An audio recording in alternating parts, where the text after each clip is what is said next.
Okay. Well, good evening, everyone, and let me call to order the Board of Selectmen regular meeting for Wednesday, April 10, 2013. And the first item on our agenda is the Woodbridge Board of Education, and Dr. Guy Stella is here. Good evening.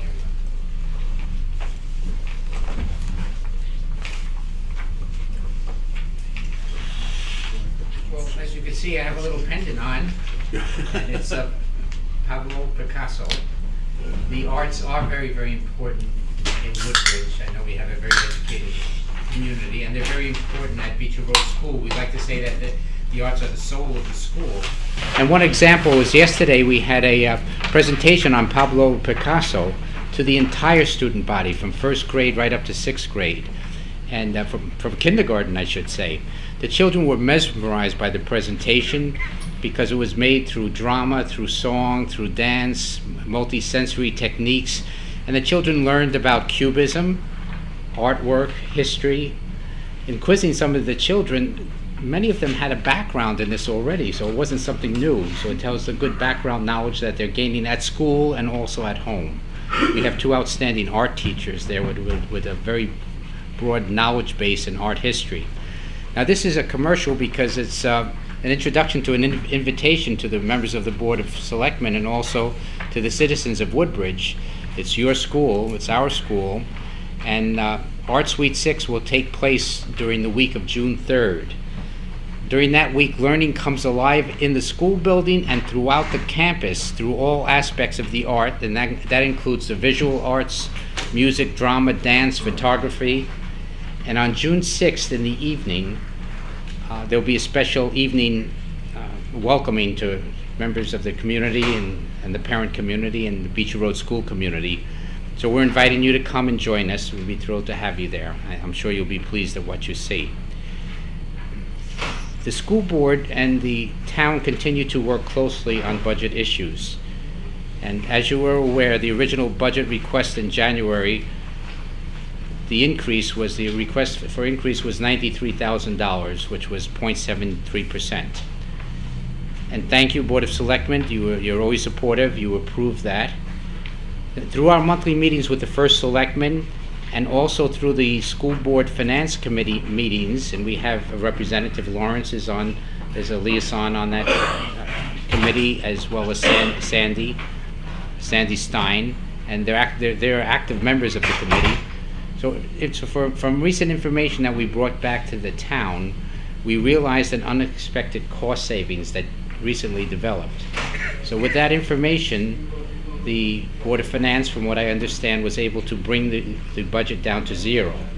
And I'm here to assure you that even with a zero budget, we will be able to maintain that high quality objectives that we presented in January, and at the same time watch out for our citizens.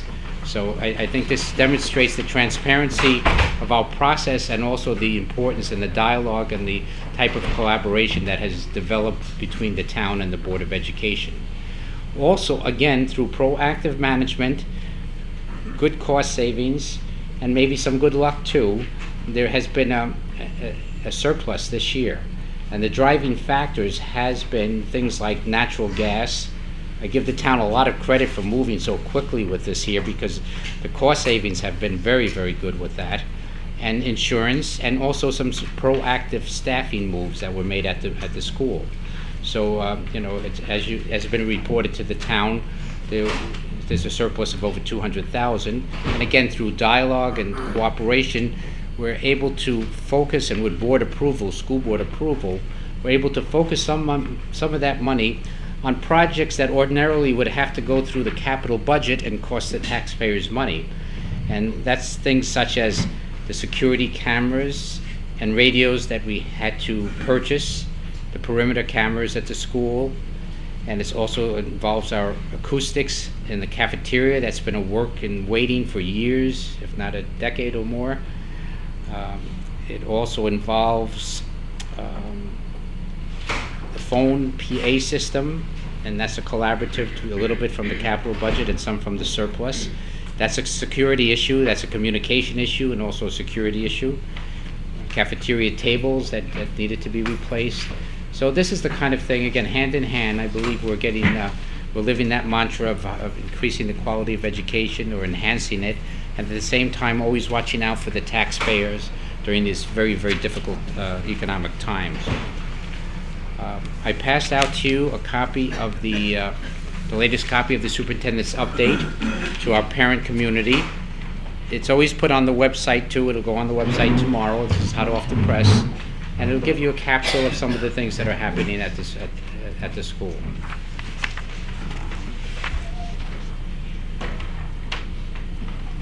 That's all I have for my presentation. If there are any questions, I'll be happy to entertain them. Any questions or comments? I just want to thank you, Dr. Stolla and Margaret Hamilton, the chair of the Board of Education, and all the members of the Board of Education for working with us to bring a very reasonable budget to the taxpayers of Woodbridge at the public hearing on April 22nd. So we thank you very much for that. And thank you for all your support. We appreciate it. Okay. The next item on our agenda is to introduce you to the newest member of the Woodbridge government community, if you will, our new fire marshal, Joseph Capucci. Joe would just come up and have a seat to... I want to introduce you to all the members of the Board of Selectmen. You can see their name tags there. You know some of them. Good evening. And we welcome you to Woodbridge. Joe has been on the job for about a month now, I think. 2 weeks. 2 weeks? Seems like a month. 2 weeks. Okay, and we introduced Joe at our department head meeting a week or so ago. Joe is a retired fire marshal for the city of New Haven. He has a great deal of experience, and he comes highly recommended. The committee, which Joe and Tony were members, interviewed a number of candidates, and Joe was the choice.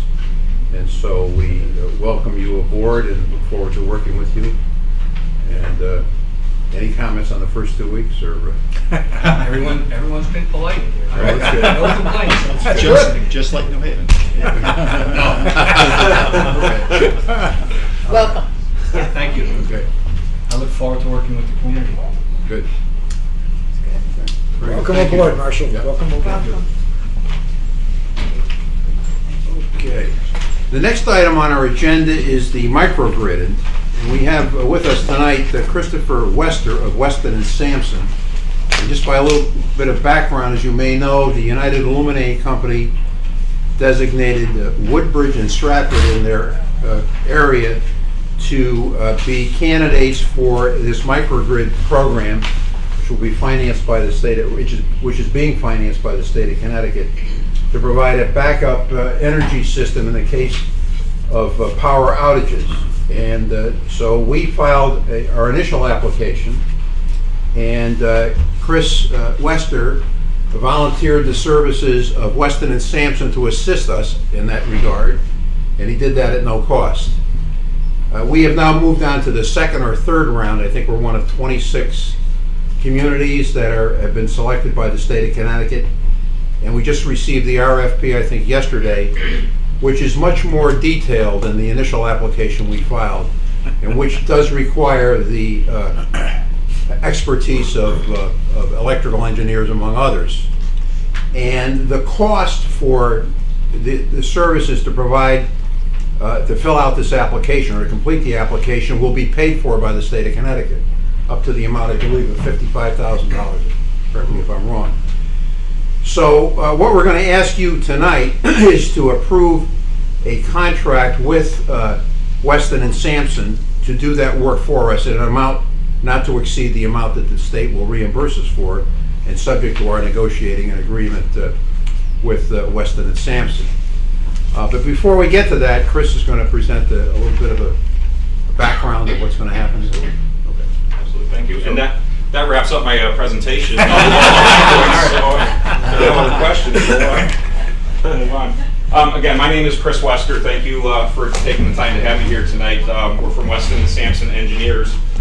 And just a 1 second background on what Weston and Sampson Engineers is. We're a 114-year-old engineering firm, been in New England our entire life. We've got about 360 employees that specialize in all these different things, renewable energy, public facilities planning being two of the primary focus disciplines that we work on. So this is something that we're used to working with as relates to public facilities and renewable energy.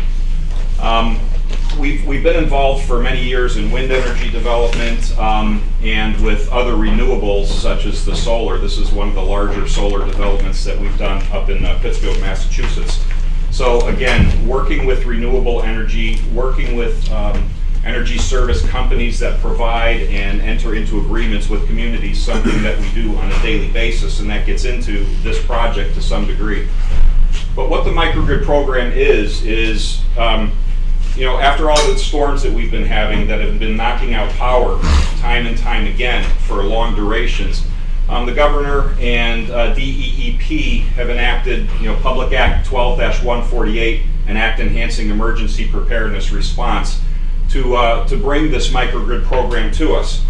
And what is a microgrid? It's just what it sounds like. The energy grid that's out there, all the power lines that are on the streets, that's the larger master grid, if you will. But a microgrid is a smaller power grid that can operate either by itself or connected to the larger utility grid.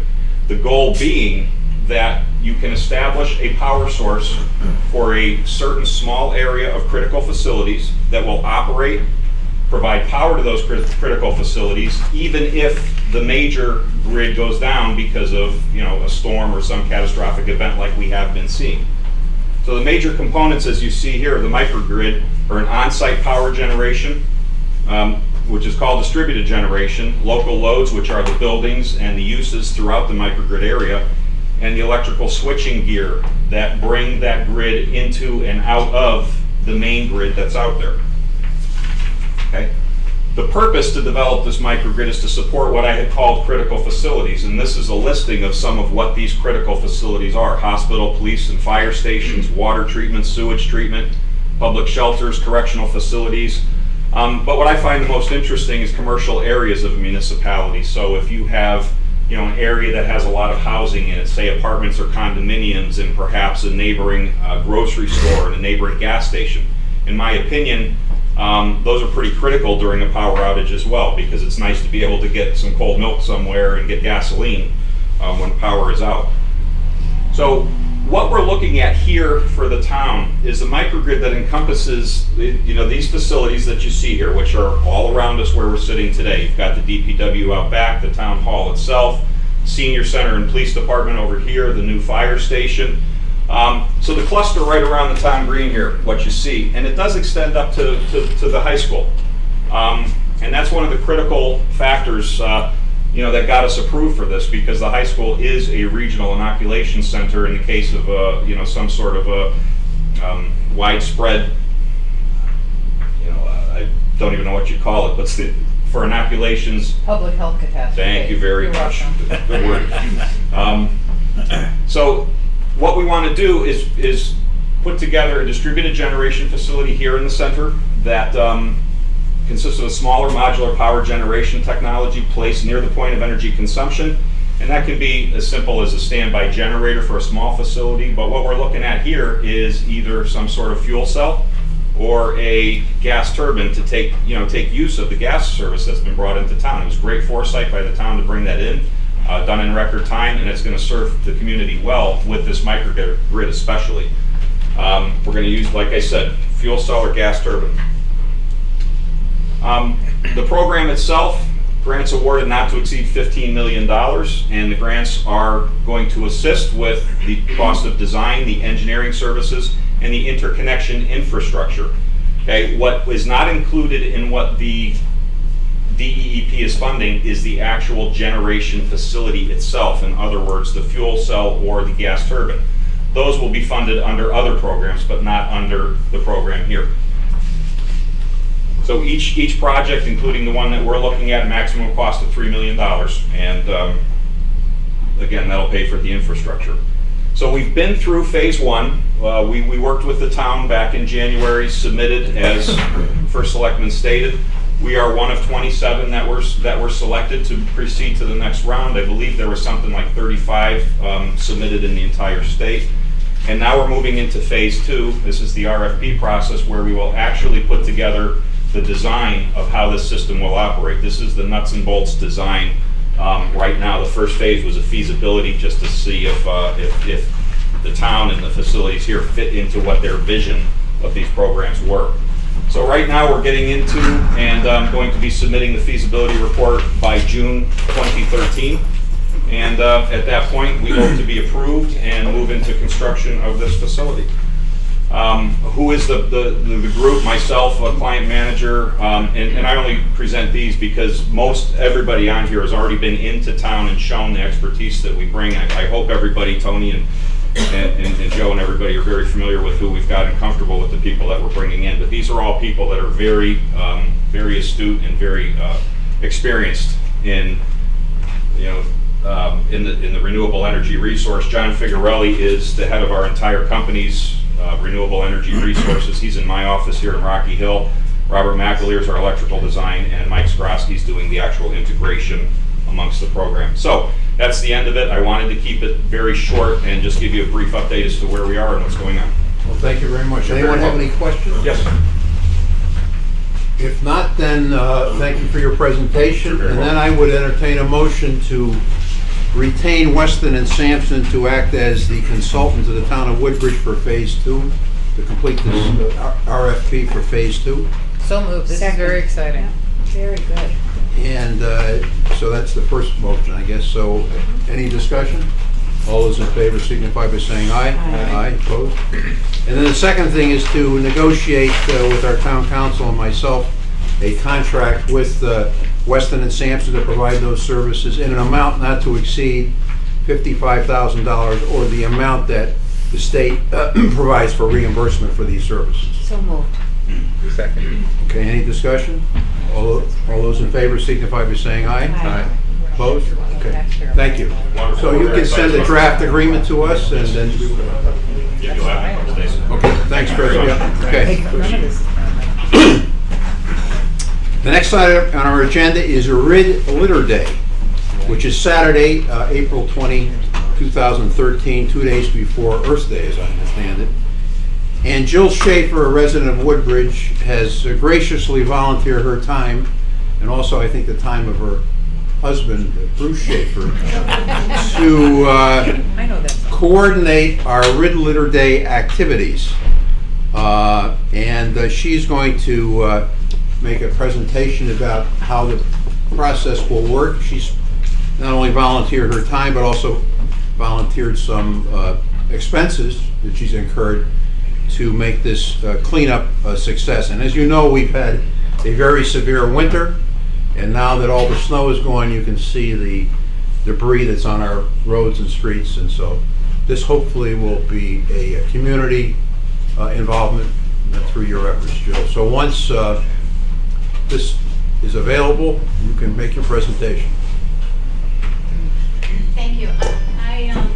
I actually kind of have a selfish interest here because I cover a lot of miles on the Woodbridge roads and walking and biking. And as I walk and I bike, I'm surprised at the amount of litter that I see, and the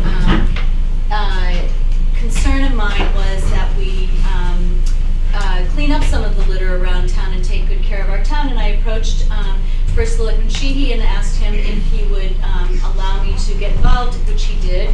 And the town has been very nice about coming up with this Rid Litter Day, which is in conjunction with Earth Day, which is in conjunction with spring, which is the perfect time to clean up our town. So I have a little presentation. Bruce and I went out and took some pictures on Sunday because I wanted to impress upon you how important this is for us to go around and clean up. And I've been working with the Boy Scouts this week on putting together some trash bags with stickers that are brightly colored that the Public Works can easily spot when they go around on April 22nd to pick up bags.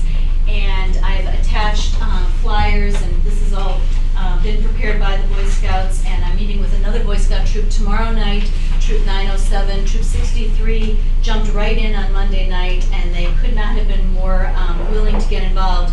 And they did a presentation on Earth Day, and the kids learned about Earth Day and the origins of Earth Day, and then did kind of an assembly line, and they've been putting bags together. The town has contributed 500 bags, which are being distributed to residents. The kids are out distributing we are a Woodbridge business as well as Woodbridge residents, and so we are giving them out at our office to Woodbridge residents. And we're hoping that people will get out and clean up around their own property, and as long as they're out, they'll clean up even a little bit further along. So there are groups of students and residents who are getting involved, and the bags are available. And as I said, they have brightly colored stickers on them so that Public Works can then go to the end of each street on the 22nd. We're hoping that people will do it over the weekend of April 20th to the 22nd. And if my technical, no? You can do a solo joke. I have such good pictures for you. Well, if you can't get the pictures up, I can tell you, I'm on Rimmon Road. There's a beer can. There's a I bet there's not just cooler. one. Right, there, I can't tell you how many chip bags, and that's just a cooler. Yep. So, and I'm just And one there's house. big buckets, there And I are cleaned it toilets up, on the but side of the road, there's yeah. blankets, there are huge. I can testify to what Jill big is saying. things as well as, well, how about, let me just see if you can Kick see it. this and I'll, That always works. one second, bear with me just a A cooler, can you believe it? Somebody throws a cooler out of a truck and leaves it there. Alright, well, let's just see if you can get an idea, Roll around, yeah. if you can see Well, I'm on this. Rimmon Road. So every truck drives by, every beer can, every cigarette pack. I went out in the middle of the street. Alright, so and I don't know picked it up if you can because see the this cars were going very by. well, but on my screen. I was kind of hoping for the effect of the. We're a low tech there, now. but anyway, the major roads really are quite littered, and it seems that every residential street in Woodbridge could use some cleanup. And so that's really what I'm just trying to call attention to. I think it's in all of our. Here we go. Oh. See, I told you to pick up. Turn the Yep. light on. How about that? Park. Wow. All right. Excellent. All right, one second.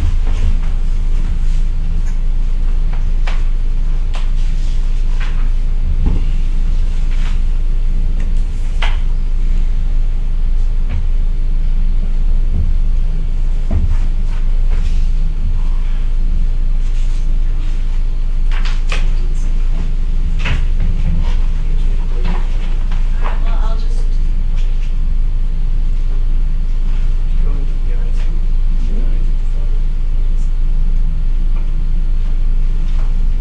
So this kind of gives you an idea of.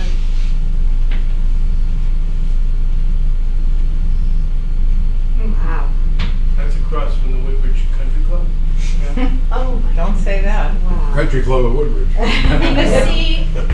You see, you know, large, small, lots and lots of beer cans. Right, right.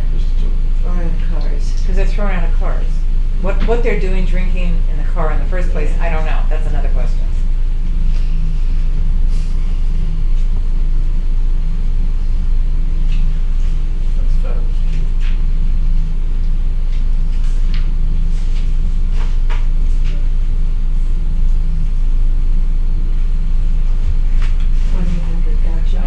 That's fabulous. I know. It's a mop. Okay.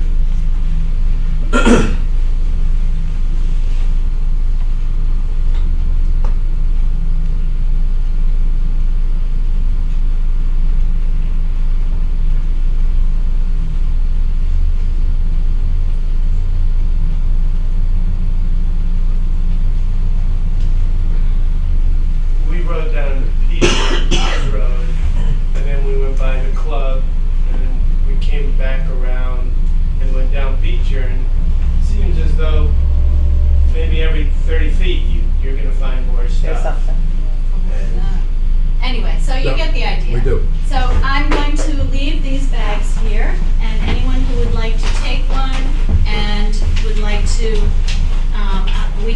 next weekend or anytime, it can be done anytime, help yourselves. And the Public Works has said that they will go around and pick them up at the end of the street on that Monday. Thank you. So, That's great. thank you for volunteering Thank to you. coordinate this, and My pleasure. we have our work cut out for us.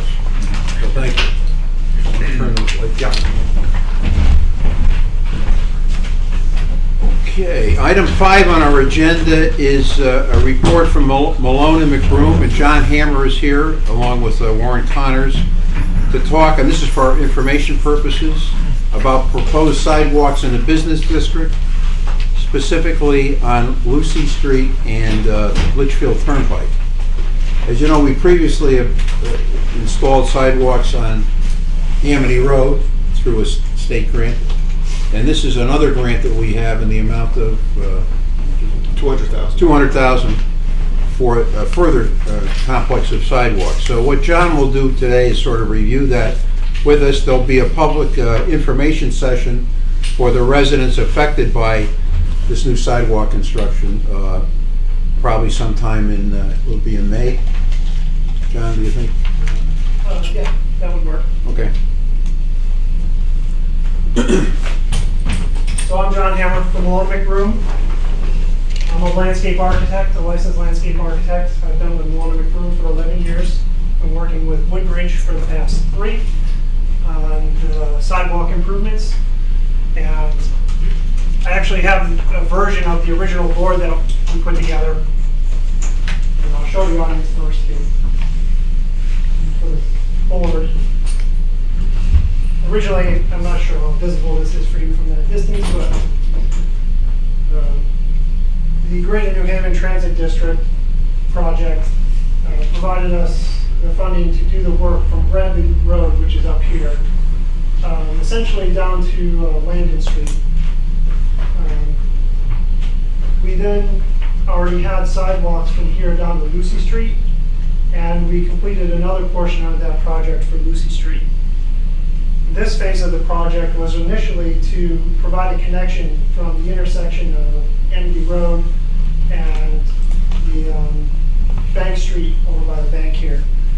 And the second portion of this project was to provide the finishing touches on Lucy Street to get us all the way over to Litchfield Turnpike. What has happened is we did a preliminary design on Bank Street, did an evaluation on the previous beautification project that was done down there for street trees and whatnot.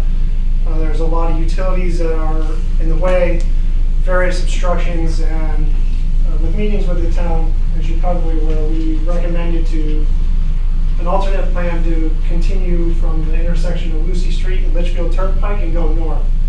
So we've executed that preliminary design plan, we've met on it, and we're close to having the construction documents done to push us up to Landing Street on Litchfield Turnpike. I also have an aerial graphic here that might be a little better. Shows it over there. Some brighter, bolder colors. Litchfield Turnpike's over here. The original Bank Street project was here. The completed portion of Amity Road and the completed portion of Lucy Street. And what we're installing is very similar to the first phase, concrete sidewalk, ramps down at the corner, and we're going to be knocking down some of the hill that's on Lucy Street, upgrading the sidewalk there, and generally repairing driveways as we cross them. So we've also submitted, we actually happened upon a floodplain down here at the intersection of Litchfield Turnpike and Lucy Street, and being a steep grant with DECD, we had to do a slight modification to the scope to include some floodplain certificate work, and that has been submitted to the DECD for their flood certificate program, and we're looking to get comments back from them hopefully next week. I'll have a call into them. But essentially, that's where we're at. Most of the design work has been completed. We have some specification work to do, some coordination with private property owners. And with that, I'll field any questions you might have. I have a quick question. Sure. So, I believe there's sidewalk in front of the Catholic Church on Yes. Litchfield. Yes, there is. So does this connect and pass it, or does it just connect up with it? It gets us to the intersection at Landon Street, right by the church on the corner. And then the church goes beyond that. And the So it church has no actually, so the sidewalk. sidewalk then will have that continuity beyond the Yes. church. Oh, I actually think that there's a parking lot there. There is. And there's a small piece of grass out front there that may not have the sidewalk on it. So we can work that out. I'll talk to Tony and Warren and see if we need to cross that or not. right. At the moment, though, we're stopping at Landon Street. Okay, no, I can picture that now. Okay, thank you. And this will be the entire length of Lucy Street, correct? Once Yes. this, because I know it stops at a certain point and then just becomes grass or whatever, so. There's actually a bituminous asphalt sidewalk there that kind of rolls up and down along the fence that's there. Right. I That's know gonna- very well, it's elderly. You know, Yeah. I know, I have someone who lives there, so. So we're gonna be replacing all of that That's with a 5-foot wide wonderful. orange sidewalk. In Good. some cases, this is a little hard to visualize, but when you have a street and we put a curb in, Mhm. well, on the sidewalk, in some cases, we have to put a sidewalk and a curb on the back side of the sidewalk to retain some of the hill. But it's all within the state right of, within the town and the state right of way. Wow. That would be nice for the residents there, that's good. Good. Any questions? When do we anticipate the groundbreaking or the construction to begin? There's a few things in play, the flood management certification, but I expect that we'll have no problem getting a fall construction, or a late summer construction. And there'll also be an informational session for the residents affected by this site. Yeah, we have talked about doing an informational meeting for the affected people on the properties. Yep. And I'll be there for that. Okay, any further comments or questions? If not, thank you, John. Thank you. Okay. Thank you very much. And next on our agenda is a report from the Public Works Building Committee, specifically to hopefully award a contract for the construction of the new Public Works facility. And Chris Sorensen, who has been the chair of this committee for many years, is here to report, along with Terry Gilbertson, our building inspector, who has been rendered invaluable service to the town in putting this project together. Well, So, Chris. 60 meetings, 8 years in the process. We finally selected a contractor to put together our public works. Terry has been very instrumental in putting this together for us. His assistance has led us in the right direction where we will be within the budget that we had was approved, and I think we're going to have a nice building. I'm going to let Terry speak about what he's just handed out and any questions you may have to that. Good evening. So here's what happened. The project pre-qualified contractors that were allowed to bid. 18 contractors applied, 10 passed the pre-qualification process, and 7 bid on our documents. And what you have in front of you on the first page is a summary of bids from those 7 people. And none of them, the lowest bid, apparent lowest bid is PDS Engineering, and the lowest bid was not within our budget that you had previously approved. So, what we did is the architect and the committee's staff met with each of the 3 of the lowest bidders and conducted a scope, what's called a scope review, where we met with each representatives of each of those 3 lowest bidders and discussed the project, made sure that their bid involved the kind of construction methods that we tried to indicate on our drawings, and we drew up some first in the bid alternates. And I'd like to recognize the fact that we have the architect in the room, Harold Roth, and our local gal made good,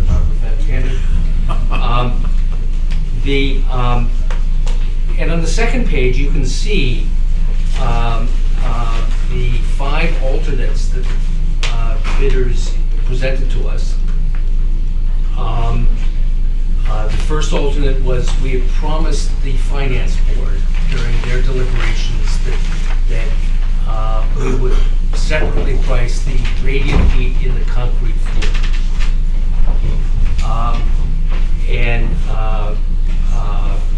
The project thinks that the value of the radiant heat in the 9 storage bays is a big advantage to the program. We promised the finance board that we would quantify that as what that cost, and you can see that on alternate number 1. We also priced what a new natural gas generator would cost. The project started off as a $12 million project before the recent activities were started. And to put ourselves on a lean budget, we started looking for resources wherever we could find them, and we decided to propose to relocate the existing diesel 100 kW generator that is at the old firehouse presently, soon to become, I would hope, the recreation center.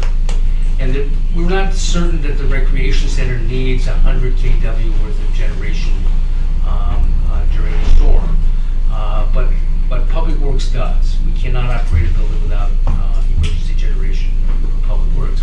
So we propose to relocate that generator to the present Public Works, and that proposal is within our base bid of information. We do understand that there are other parties who might disagree with the relocation of that generator, so we priced what the effect of that decision is, and that's the $36,000 alternate number 2. The strike through is that we declined to take that, and so the brand new shiny natural gas emergency generator is not in the project. We're planning on relocating the present one. We have an alternate number 3, which we are concerned about. Our mechanical engineers are concerned about the status of the conduit in and around the electrical transformer that will serve the building, and so we provided for a $6,100 budget. We don't expect that we're going to need it. However, on alternate number 4, which is probably of most interest to you, is that we received an offer by a bidder to save $100,000 to remove the present tree buffer between this building and our new Public Works.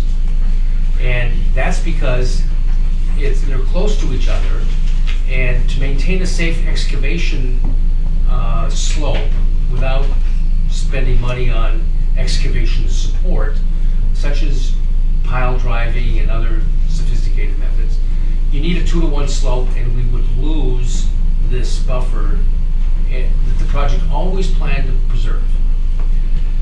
And it's their allegation, and we checked into it, and I think that they're right, that those hemlocks that buffer has a disease and I'm passing out a memo from our deputy tree warden to you that describes what others have and confirms what others have found, that this vegetative buffer is in big trouble, and that we would like to recommend that we take the contractor's offer of $100,000 worth of savings in the project, and when the project is completed, I think that we have an opportunity to replant that area with something that would serve the town going forward. So I think that that's this is what the Public Works Building Committee is recommending to you. If you so choose to desire it, I will tell you what I think, what I've told them, and is that I think that we should go to the Park Association, our neighbors who have been very supportive of our efforts. We should go to our Conservation Commission. We should go to CUPOP and give them the update on the information, because they've all seen, like what you've seen is a promise to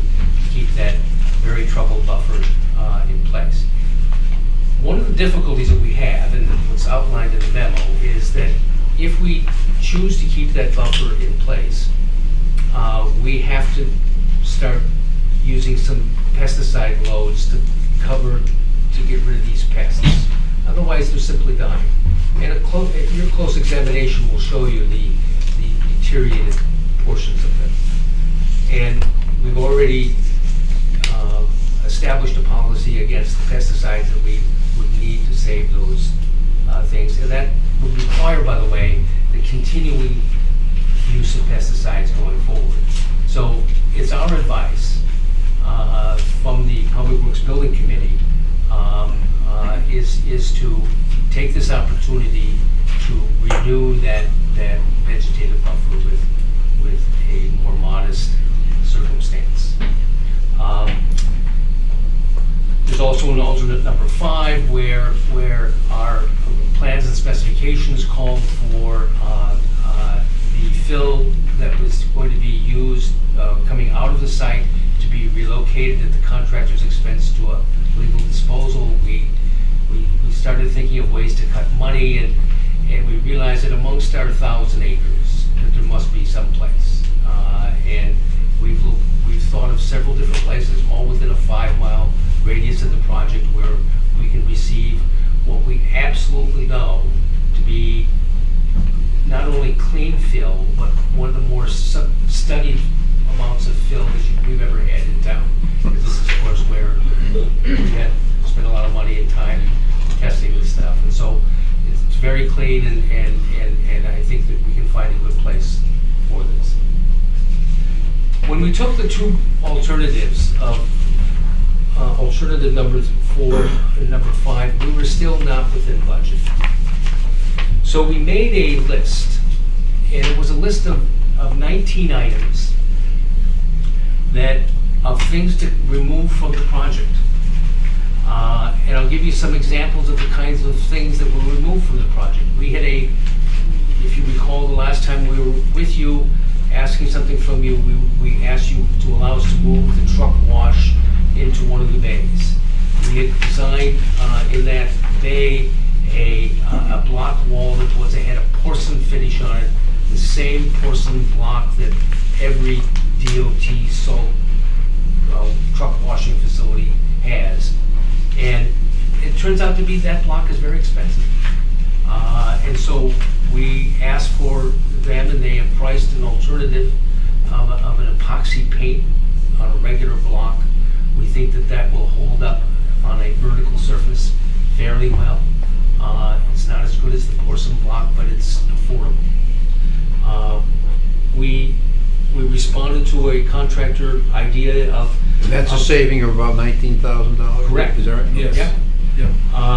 That would be a number 6 on the list. Number 1 on the list, reclaiming, we're allowing them to reclaim the present bituminous pavement, just as we do on our roads. As long as it passes a Connecticut DOT standard, that saved us $22,232. We substituted bituminous pavement at the truck port in lieu of a concrete slab. That's $9,000. And so there was no stone left unturned to get us to the budget. The committee considered all these different things. What we've listed is the committee's choice of cost reductions.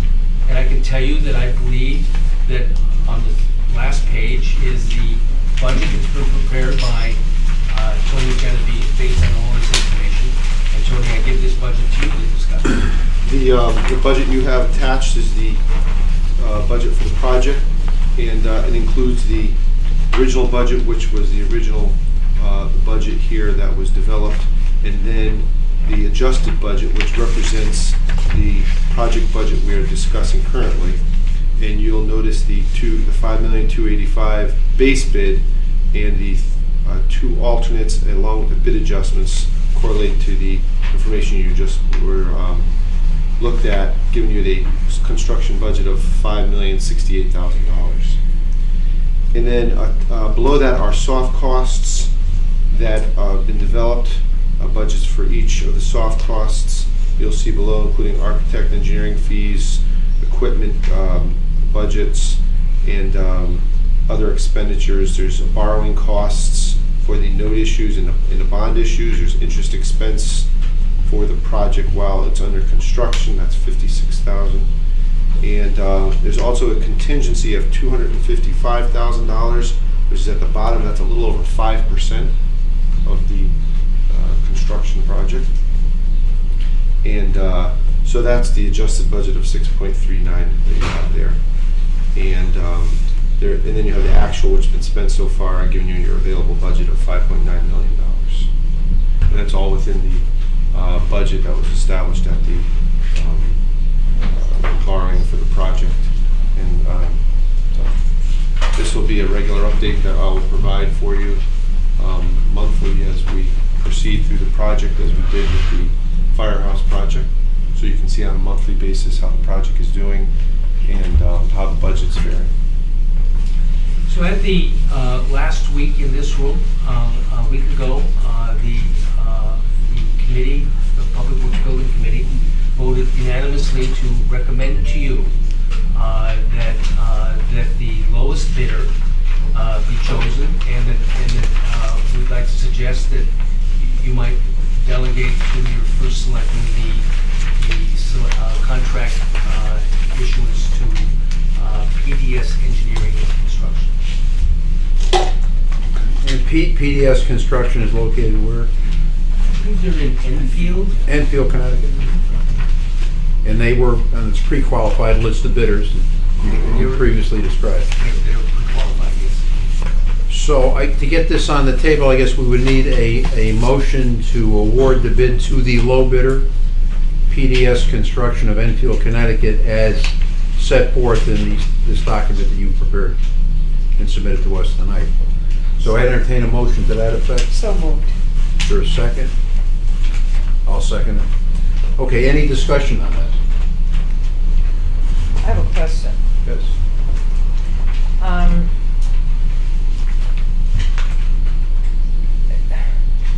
The tree issue. Has anyone explored the possibility of using some sort of organic treatment with respect to these pests? And if so, what was the answer to that? And I'll tell you why I'm asking the question. Number one, I know it's a nice round number to get rid of the trees, but I hate to see that buffer disappear because tulips aren't going to buffer those two buildings. And I think you need that separation, and I don't know that you've made the case that you've exhausted all the possibilities of how those trees should be treated. Well, help me. I can tell you that that for me it wasn't the $100,000 and I was the biggest defender of that buffer all throughout the design process. It truly became one of the conditions of design that we wanted to keep. Right. I can't, tell you as much as you already know for yourself that to go to our single mailbox in town, you proceed after that to enjoy that buffer. And I think that it's my understanding that the natural materials cannot assist us in the condition that afflicts these cedar trees, hemlock trees. There's a few deciduous trees in there that we would hope to work around, but the critical mass comes just when we turn the corner, when we go down past the mailbox and turn at the first corner of Town Hall. That's the area that is in most, frankly, on two of the trees there's no needles on them, except all the way up at the top. But wasn't the issue more with the $100,000 is the slope? Absolutely. So it's not. I think I understand what you're saying about using the organics on it, but it doesn't seem like these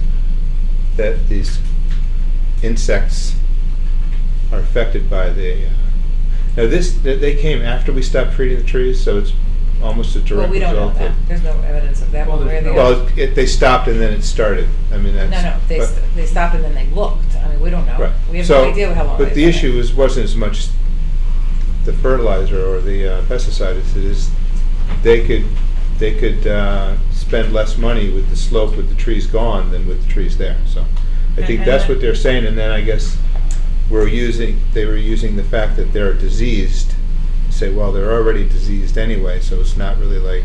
But the slope wouldn't be affected if I mean, you wouldn't be altering the slope if those trees were alive and well. You would be, am I right? The problem, Yeah, go ahead. there's a couple issues here. One of the issues is since we don't spray the trees anymore, and the trees are diseased, and they are slowly dying away. So if we go to put a new building up, and then in the next 5 years, we gotta go in and excavate and take them all out of there, you're gonna cost a big cost doing that. So we're trying to be proactive and say, okay, let's look at this project and say, we have a problem. It doesn't look like pesticides, to my knowledge, can take care of this. And I've talked to a tree warden, we've talked to experts in the field from the contractors as well. They've come in and talked to us as well. So we said, okay, well, maybe we should take them out of there. We could dig this out, and we can plant big trees again. It doesn't take long, 5, 6 years. You can plant 14, 15-foot trees back in there. But it gives gives us some other opportunities, but yet also we're getting something that there is a problem there. Let's not have any problems there. We're trying with a new building. We're trying to get rid of all the problems we have. Let's not build something and then have another big problem later on down the line. All right, and let me just ask you one follow-up question. As you described, Terry, as you turn that corner, in the absence of that growth there, what I'm going to see is the roof of the building, the back roof of the building, right? Well, no, I think you're gonna see the front wall of the new building. And by the way, How could I see the front wall of the new building if it faces that way? Be the first floor, wouldn't it? the first floor, the entry-level floor, you're going to see a roof, you're gonna see the clear story window. So it's that high up to the embankment? Absolutely. And I might add, by the way, we don't think that the new building is unattractive. With all due respect. I'm sure it's not In the unattractive. eyes of the beholder. You know, I supported that building. I think it's wonderful I doing it. do but- think that we're, the present circumstances is reason enough to have a good, healthy buffer, because it's not pretty there. Right. But I think that what I would anticipate that you would see would be the first floor of the building, which is the offices on one side and the break room and employee areas on the other side. I got that. I can see that now. Yeah. You'll see this cal wall, this translucent material. You'll see a small roof that's over that. Then you'll see the clear story windows that are on the top, and then the big roof actually goes in the other direction. Okay. So then one more follow-up question, and then I'll be quiet. So if you save this $100,000 and you follow the proposal that the Public Works Commission has endorsed, but you're ultimately going to put big trees in there to buffer it, where does that money come from? It's not in the project, I can tell you that. Right. And So those are called speculative trees. well, trees. Go out on a limb and tell me that you're Trees to, yeah. trees to be announced. Trees to be announced, right? And I think that we've had other opportunities like this, by the way. I mean, my recommendation is the Garden Club, is we bring this problem to the Garden Club. The Garden Club did a wonderful job at the corner of Meeting House and Center. We're new to this problem. We've spent years saving that buffer, by the way. So we're kind of new to like the notion of not having the buffer. Right. But I'm convinced. I guess all I'm saying is as much as you're going to save, it's not cost neutral. It is not. There's a cost at the end of the day. Absolutely. Yes. Okay. You mean as to the replacement of As the to trees? replacing the trees. Right. Absolutely. Okay. And there could be money at the end, the contingency. Right. No, that's right. And That's those are the right. things we have to look at as we go along with this project. And if there's money there at the end there, we say, Right. okay, that's one of our first things we need to. Right. to- Well, I appreciate to the address. explanation, because I kind of felt that there was a little bit of a gap there, but I understand what you're saying, and I get it. Okay, any other questions Yeah, I or just- comments? I guess Don?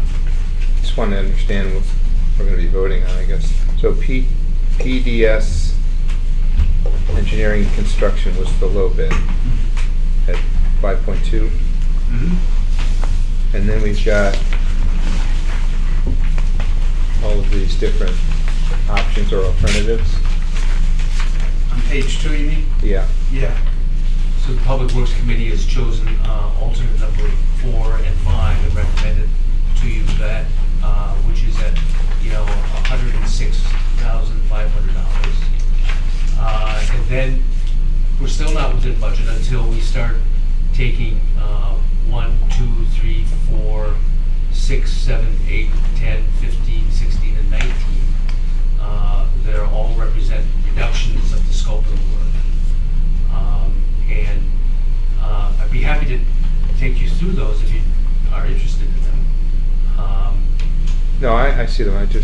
That brings us down to $5,068,000.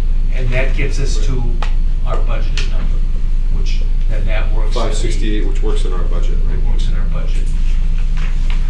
I think maybe I have the same question that Tom does, because I don't, you said you went over these alternatives, the 5 bid alternates, you went through the 10 or so cost reductions with the 3 lowest bidders.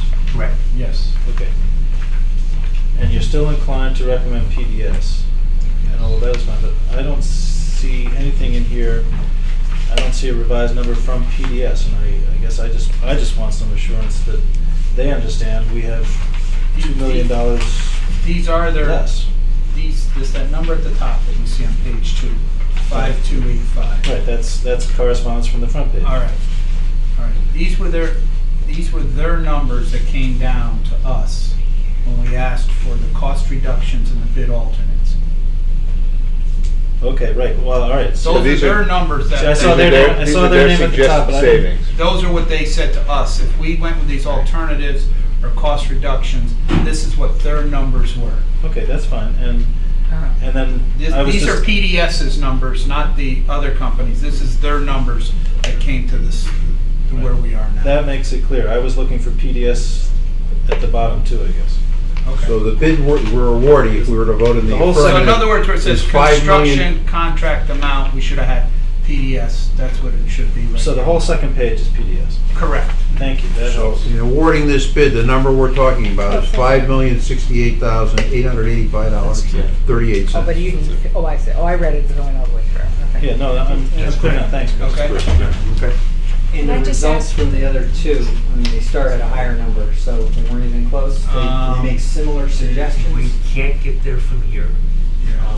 The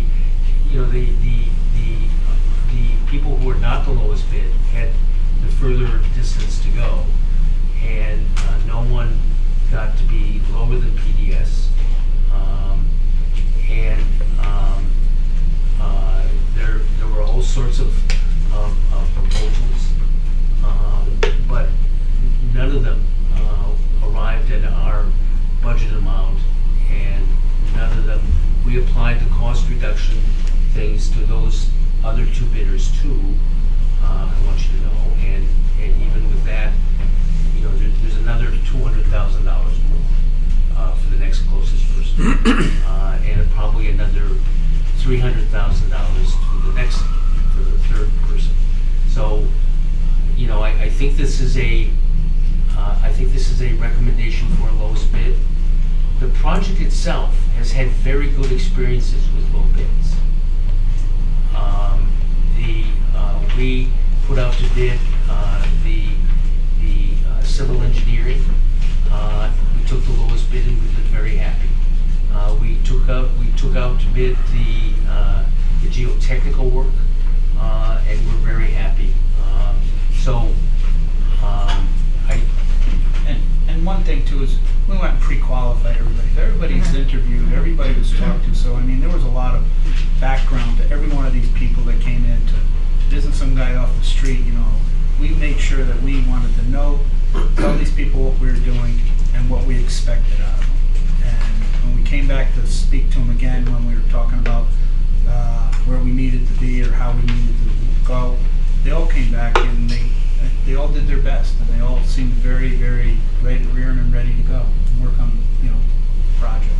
And you have the documentation that supports your statements about the differential between the second and third lowest bidder that doesn't get us to this number, is that correct? We do. I have it brought with me. If you'd like to see it, you'd be happy to. And I think that's the question that Greg is raising. I mean, he's representing to us that that's the case. Sure. We brought along a spreadsheet that shows all of this. Could I ask you just who's going to go to the various land use agencies? Would it be your committee? Oh, I can even read it. or Okay. Representatives of? We have probably Chris, at least Chris and myself. Okay, I think that's We did so that important. before. I think it is, because I Right, think that especially over this, they won't be expecting it. And I want them to absolutely. to hear about it Very from us first. transparent, great, thank you, thanks.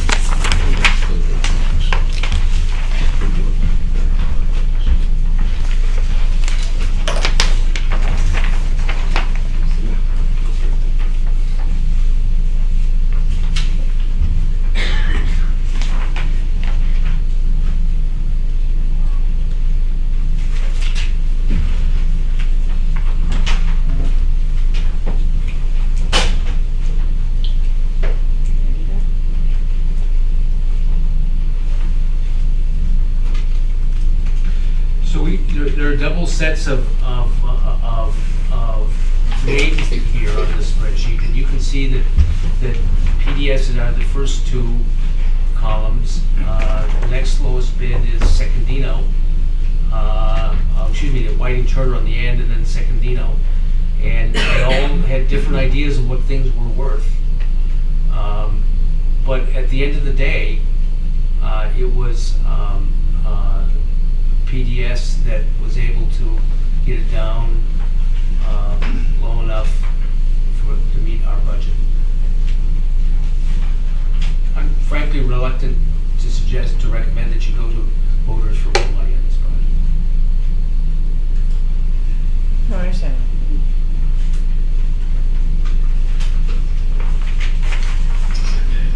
Ed, I don't want to step on the toes by any stretch of the imagination of the Public Works Commission, because the work here is, these are their decisions, and I don't want to do a formal friendly amendment to the motion, but to the extent that things come in under budget, is there a way to sort of, my personal feeling is that it's very important to make sure that buffer is there? And to the extent that funds do become available, that be made a priority. I don't want to encumber in any way, shape, or form with the Public Works Commission the decisions that they have to make, and I understand that the employees, their needs are going to come first here, as they should. But I think that is important. So whatever effort can be made to do that. I think that would be. And that's just my opinion. This doesn't necessarily reflect how Every other month, people feel. if this contract is awarded, every month there'll be a report through Tony. So we'll know. Monies have been, allocated, what has been spent. Okay. And we're She'll going to have a come to running you, and if balance. there is something that's in question, Yeah. I'm going to come to you guys and say, look, we have some options here we need to make, and what do you choose to do with it? Okay, sounds good. So we're talking about the line of trees right behind the building. That's correct. And you're on the site. Yeah, they're behind the building. Right. Yeah. So you really can't even see from the front of the building. Correct. Unless you're standing, drive unless down you're standing around. in the driveway and coming down That's the correct. driveway. You can't. That's the only time you're going to see those trees. And theoretically, the only time you see that building, of course, you see it from over here, I guess, to a degree, right? You will see, yeah. But we are talking about the trees behind the building.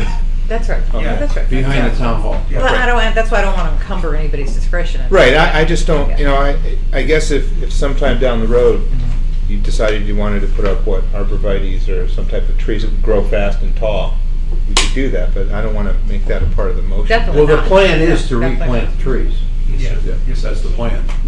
But that's not in the budget. It's not in the budget. But it's out of the budget, so that's all I'm Right, saying. so that's something that the town would have to take up. I'm after totally the building assured by is- what Ed just said, that we're gonna get a monthly report, we're gonna know, you guys are gonna check in with us on this, so it's fine.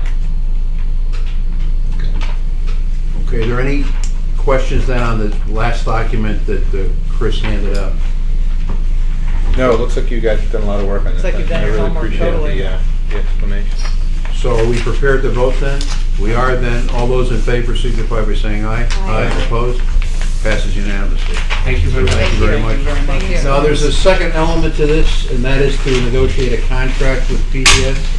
Yes, we are recommending that we use the AIA 201 form, and I think that if you may need a delegation for you to have the town council after his review, and I'm sure PDS's review will look to you for a signature. So then I'd entertain a motion to authorize the first selectman and the town attorney to negotiate a contract with PDS for their services. So moved. Is that correct? Second.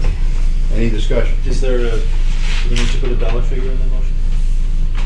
Well, you're already It'll be bound by this that. dollar. This Just dollar right here would just present it to you. Yeah, Yes. yeah. Okay. In connection with the awarding of the bid. Okay, thank you. All right, so, any further discussion? All those in favor signify by saying aye. Aye. Opposed? Passes Thank you unanimously. very much. Thank you very much. Thank you. Thank you both. Thank you. Yay. It is now 7 minutes after 7, and we have public comments at 7 o'clock. So if there are any members of the public here who would like to make a comment, now is the time to do it. Yes, ma'am. If you can come up front here and have a seat.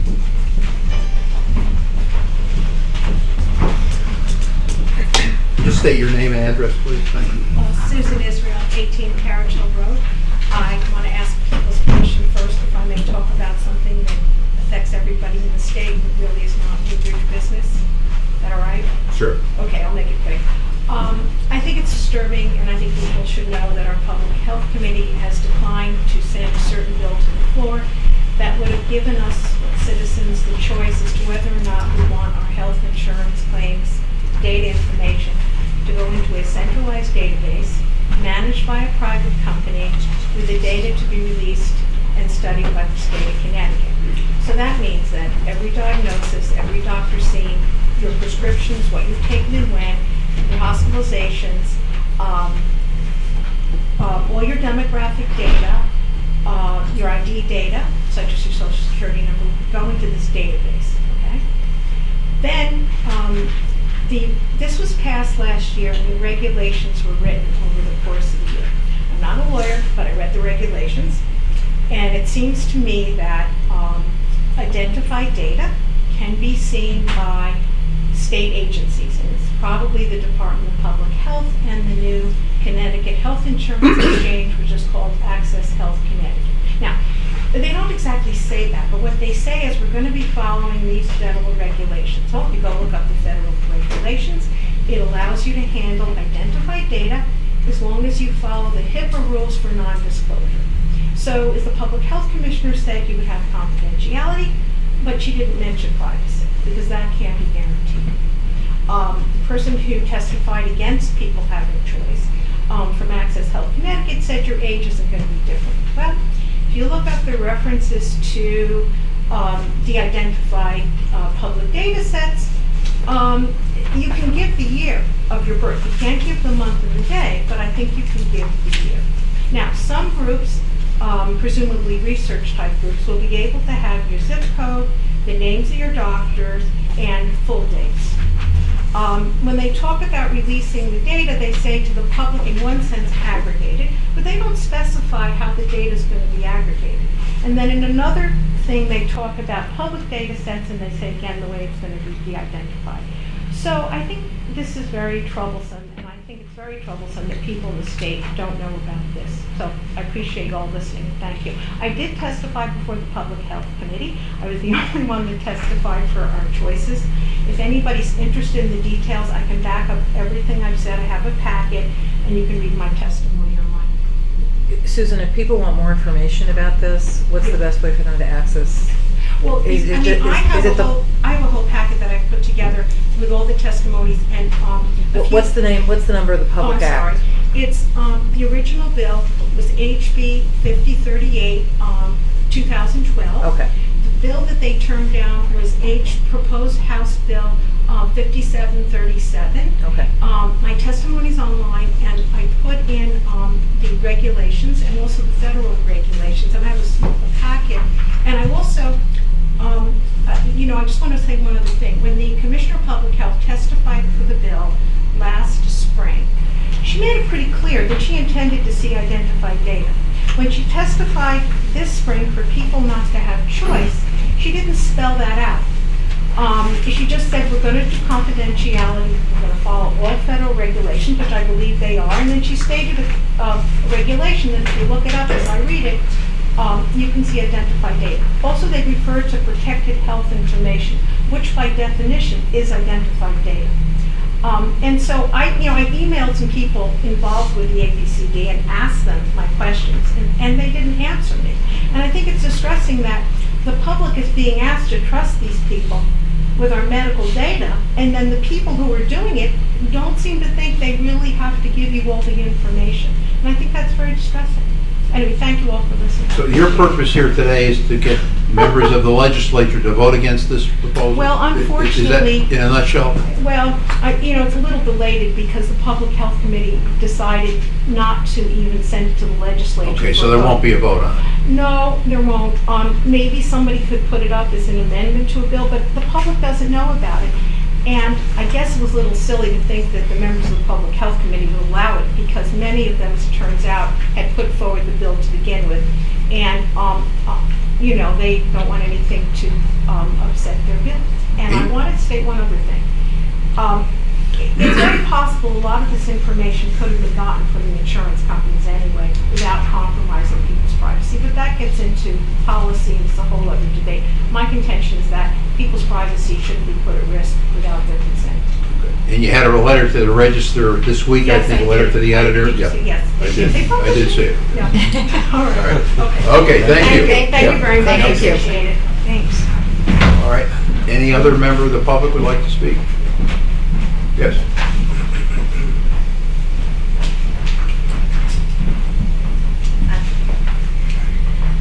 Do I have to sign anywhere? No, just. Depends on what you said. I'm Marilyn Klatskin, as some of you know, and I live on Bond Road. And I'm here to say, as many of you know, probably all of you know, at a planning and zoning meeting, I was called a name by the chairperson, who acted,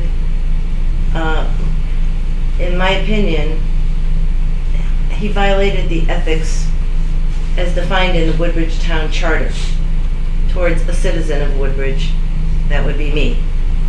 My concern is the violation of the Ethics Commission. And my second concern is that I feel like it's being swept under the rug.